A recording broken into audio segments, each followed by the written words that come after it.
after the recent visit, it's made its way to the top. Alton Towers has some of the best roller coasters in the UK, and I'm going to be ranking them based on my visit a few weeks ago.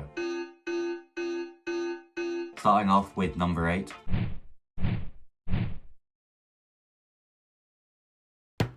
Spinball Whizzer. This was my first time going on it and I thought it was okay. I like how you don't always know where you're going because you're not always facing forward. The length is quite good, the queue's not bad, and it has some theming even though it's not the best. It's just not one that I really want to go on as much as the others, which is really the basis for this ranking. It's similar to Dragon's Fury at Chessington, which I think is really good, but I think it suffers at Alton Towers just by comparison really. At number 7,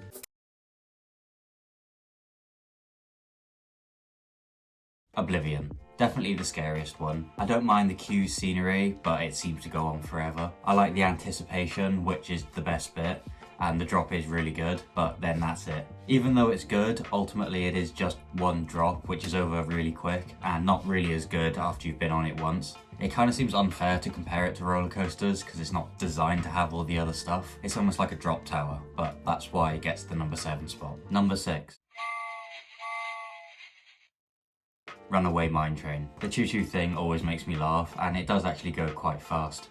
Plus, you get multiple goes round, so you do feel like you're on it a while. But what makes this one really good is the area. I think it's the best themed area in the park, and you have the coaster and the rapids interlocking, which gives it this immersion that you don't really get anywhere else in the park. The only thing that really keeps it at number 6 is being more of a family coaster getting compared to all the other big boys. Before number 5, I'm going to quickly mention Nemesis. As you may be aware, this is currently closed for retracking, so I didn't get to ride it. I did get to go on it last year, and to be honest, I didn't particularly like it. I thought it was really rough and it gave me a massive headache. So if I had to rank it based on that, it would be either before or after Runaway Mine Train. But considering it's being retracked, I'm assuming that was a bit of a problem, and I'll give it the benefit of the doubt and leave it off the list until I get to ride the new one. That brings us to number 5.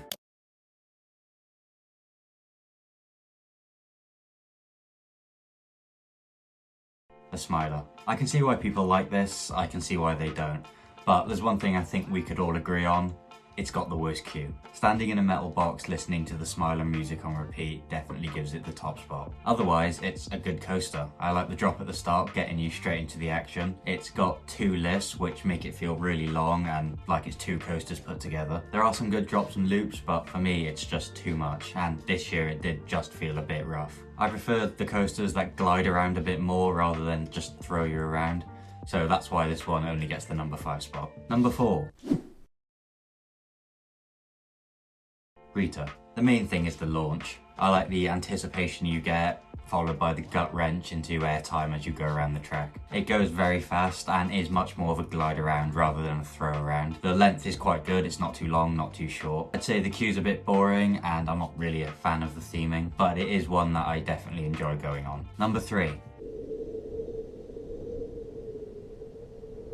Galactica. This is one of the more unique coasters with how the seats are and feels like you're flying as you glide around. There's not too many twists and the drop at the start is good. It's fun to twist onto your back and it's not rough at all. The space theming is okay, it's just not that immersive, and the queue's a bit dead, but all around it is just a really fun coaster. On to number 2.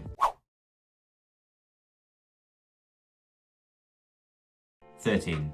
This is one I've always really liked, and it might have been my favourite until recently. I think it has the second best theming for the ride, and the best queue that takes you through the forest. I also like how the coaster is hidden from the queue, which adds to the immersion. I think the drop at the start is really good, and a lot steeper than I remember, and you get a lot of good airtime as you go around the coaster.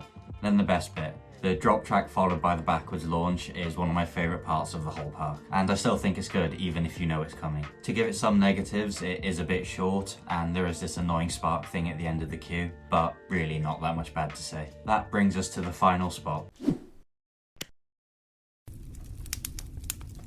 The Wicker Man. I might have given it second or third before, but after the recent visit, it's made its way to the top. It's got the best theming and it's got a really good pre-show which isn't too long on repeat rides. There's a bit of a drop before the lift getting you straight into it, which I forgot about, and it goes a lot faster than I remember. It doesn't hurt when you go around the bends, and there's lots of airtime throughout the whole coaster. It's a really good length, the queue is decent, and at the end of it you get a really good view of the whole coaster, which almost looks like a coliseum, and ultimately it's one that I always want to go on again. So that's my list. Comment below what you agree, disagree on, or what you would change. Drop a like if you enjoyed the video, and stay tuned for my thought park list coming out in a month or so.